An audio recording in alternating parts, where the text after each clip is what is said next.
Hello welcome to Shiva Madhu. నేను మధుమిత శివ బాలాజీ.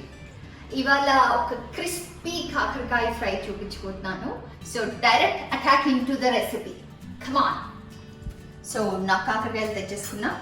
వీటిల్ని కొంచెం పైన మరీ మొత్తం శుభ్రంగా కాకుండా కొంచెం ఇలా తోలు తీసిద్దాం.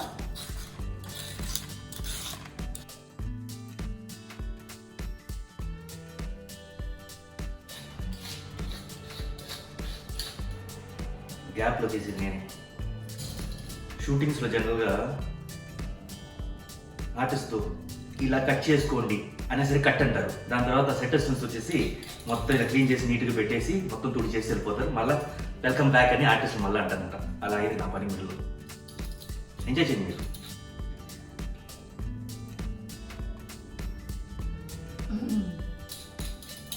మధు రెడీ. మధు అయిపోయింది. వస్తున్నా, ఇంకొంచెంసేపు చేస్తుండండి.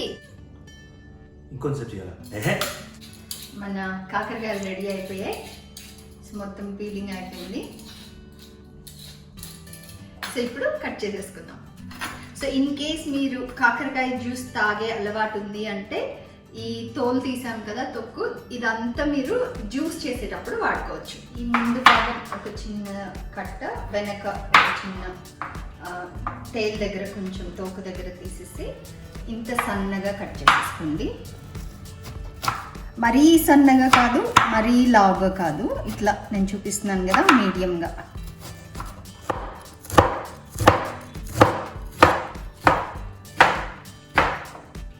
ఇది కూడా కట్ చేసింది నేను. తను కట్ అనేసరికి వదిలేసి చెప్పింది. వెళ్ళి జ్యూస్ తాగుతున్నాను అక్కడ బిజీగా. మీరు ఎంజాయ్ చేసుకోండి. ఇది నా కటింగ్ పాడు, ఇది నా కత్తి. మళ్ళా కట్ అనేసరికి దీన్ని వెళ్ళి మళ్ళీ నేనే కడుక్కోవాలి. వాళ్ళ సామాన్లకు తీసి రిప్లేస్ చేయాలి.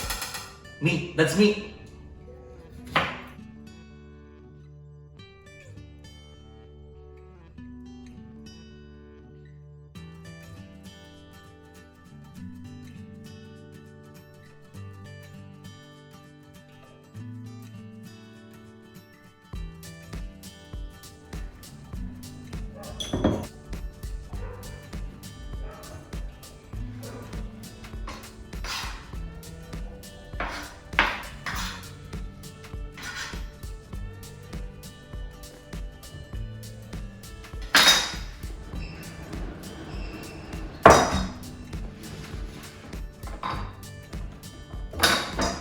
ఇప్పుడు చూడండి, లాస్ట్ ఇది కట్ చేసి ఇప్పుడు మన కటింగ్ ప్రాసెస్ అయిపోయింది అంటే చూడండి. మధు రెడీ. మన కటింగ్ ప్రాసెస్ అయిపోయింది. నెక్స్ట్ దీంట్లో కొంచెం పసుపు,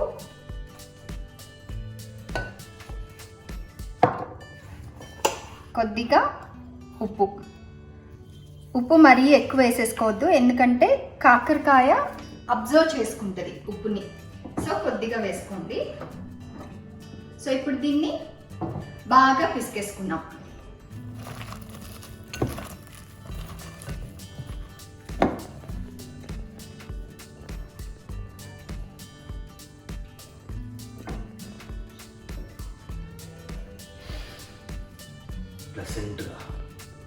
ప్లసెంట్గా తీసుకున్నాం.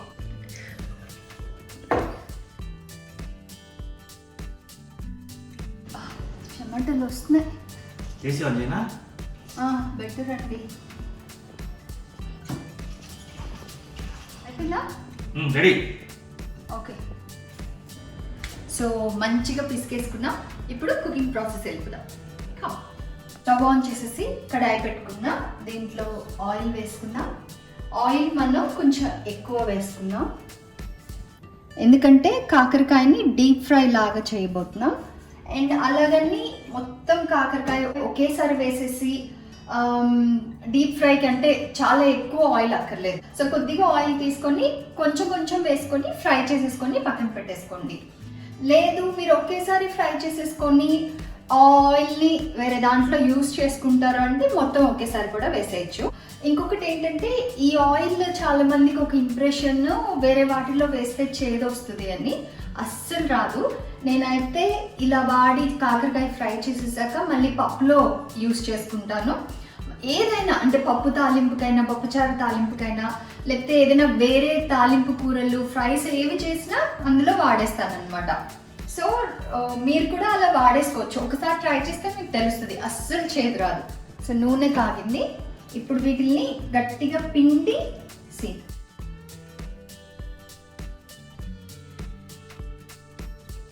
ఇదంతా పసరు అనమాట. సో ఈ పసరు తీసేయడం వల్ల మీకు క్రిస్పీనెస్ ఒకటి వస్తుంది. ఇంకొకటి చేదు, అస్సలు కొంచెం కూడా చేదు ఉండదు. చూసారు కదా, కాకరకాయ మునిగేంత వరకు నూనె ఇట్లా ఉండాలన్నమాట.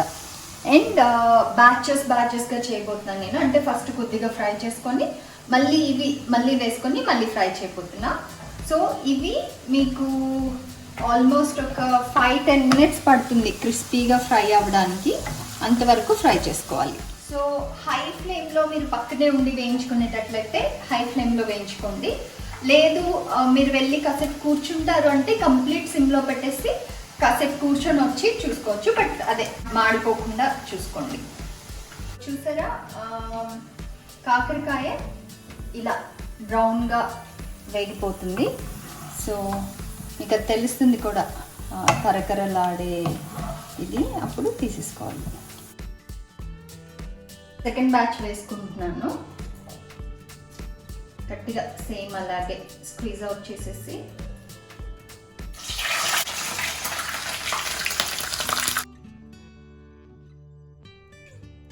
ఫస్ట్ టైం వేసిన దానికంటే సెకండ్ టైం ఇంకా కొన్ని కాకరకాయ ముక్కలు ఎక్కువ వేసాను.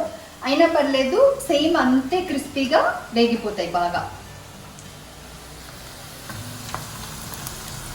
కొంచెం ఇలా లైట్ బ్రౌన్ అయినప్పుడే తీసేయండి. అండ్ మీకు తెలిసిపోతుంది కూడా, అంటే ఆ క్రిస్పీనెస్ అయిపోయింది అనేది మీకు తెలిసిపోతుంది కూడా. సౌండ్ వింటున్నారా?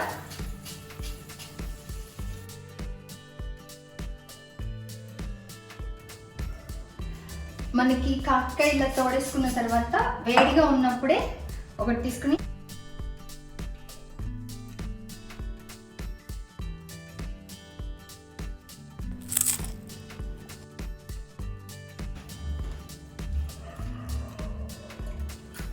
చాలా బాగుంది. ఉప్పు సరిపోయింది. ఇన్ కేస్ మీకు ఉప్పు సరిపోలేదంటే కొంచెం ఉప్పు కూడా స్ప్రింకిల్ చేసుకోండి. బట్ నాకు ఉప్పు సరిపోయింది కాబట్టి ఓన్లీ కారం ఒక్కటి స్ప్రింకిల్ చేస్తున్నా. ఇది స్పూన్తో వేస్తే ముద్దలు ముద్దలుగా పడుతుంది. సో ఇలా చేత్తోటి స్ప్రింకిల్ చేసుకోండి. ఇలా స్ప్రింకిల్ చేసేసుకున్న తర్వాత జస్ట్ వాటిని ఇలా కలిపేసుకోవడం అంతే.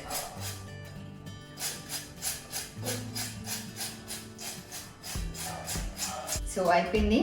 యాక్చువల్గా ఇలా కాకరకాయ ఎప్పుడు ఫ్రై చేసినా లంచ్కి మనం అన్నీ అరేంజ్ చేస్తూ ఉంటాం కదా, అన్ని కూరలు తీసుకెళ్ళి డైనింగ్ టేబుల్ మీద పెట్టుకుంటూ ఉంటాం కదా. సో నేను అన్నీ తీసుకెళ్ళి పెట్టే లోపల పిల్లలు దీన్ని ఫినిష్ చేసేస్తూ ఉంటారనమాట. సో పిల్లలకి చాలా నచ్చుతుంది. ఇది వాళ్ళు చిప్స్ అని పిలుస్తారు, కాకరకాయ చిప్స్ అని. సో కరకరలాడే కాకరకాయ ఫ్రైని మీరు కూడా ట్రై చేసి చెప్పండి.